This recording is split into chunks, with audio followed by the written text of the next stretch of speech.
രാഹുൽ ഗാന്ധി 2 മണ്ഡലത്തിൽ മത്സരിച്ചാലും തെറ്റില്ല. അദ്ദേഹത്തിന് കേരളത്തിൽ ഏത് മണ്ഡലത്തിൽ മത്സരിച്ചാലും ജയിക്കാം.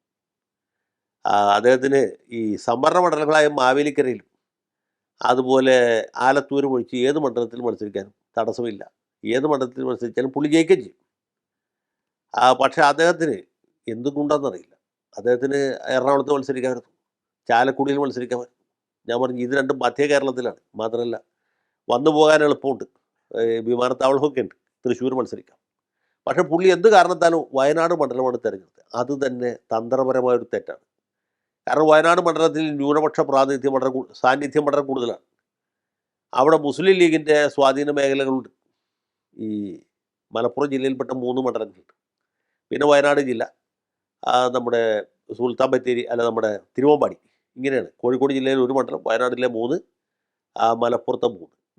അതിലും കുഴപ്പമൊന്നുമില്ല. ന്യൂനപക്ഷങ്ങൾ കൂടുതലുള്ള മണ്ഡലത്തിൽ മത്സരിക്കുന്നതിന് തെറ്റൊന്നുമില്ല. പക്ഷേ പറ്റിയതെന്ന് വെച്ചാൽ ഇദ്ദേഹം സ്ഥാനാർത്ഥിയായിട്ട് വരുമ്പോൾ പുള്ളിയെ വരവേൽക്കാനായിട്ട് ഈ ലീഗുകാർ പച്ചക്കൊടിയുമായിട്ട് വന്നു. കോൺഗ്രസ്സുകാരെക്കാളും ആവേശമുള്ളവരാണ് ലീഗുകാർ. എല്ലാ ലീഗുകാരും വലിയ വലിയ കൊടികൾ വിട്ടു വന്നു. കോൺഗ്രസ്സുകാർ കൊടിയില്ലാതെ വന്നു. അപ്പോൾ എന്ത് പറ്റി, ചെയ്ത് മൊത്തത്തിൽ ഒരു വലിയ ഹരിത വിപ്ലവം നടക്കുന്ന സ്ഥലമായിട്ട് തോന്നും. ഇത് ബി ജെ പിക്കാർ വടക്കേ ഇന്ത്യയിൽ എങ്ങനെ പ്രൊജക്റ്റ് ചെയ്തു? പാകിസ്ഥാൻ്റെ കൊടിയുമായിട്ട്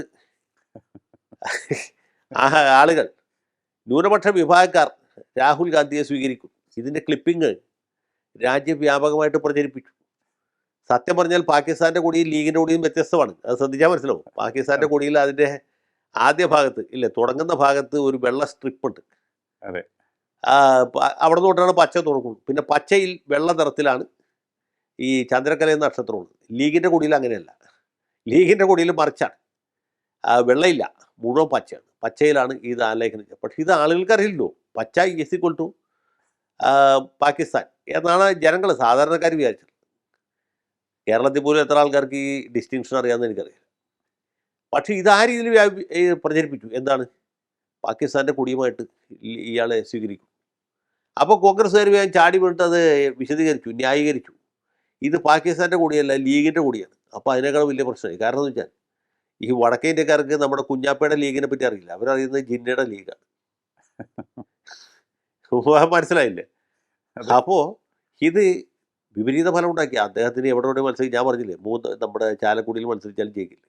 നോമിനേഷൻ കൊടുത്തിട്ട് വീട്ടിൽ പോയാൽ മതി, പുള്ളി തന്നെ ജയിക്കും. പക്ഷേ ചെയ്തത് അബദ്ധമാണ്.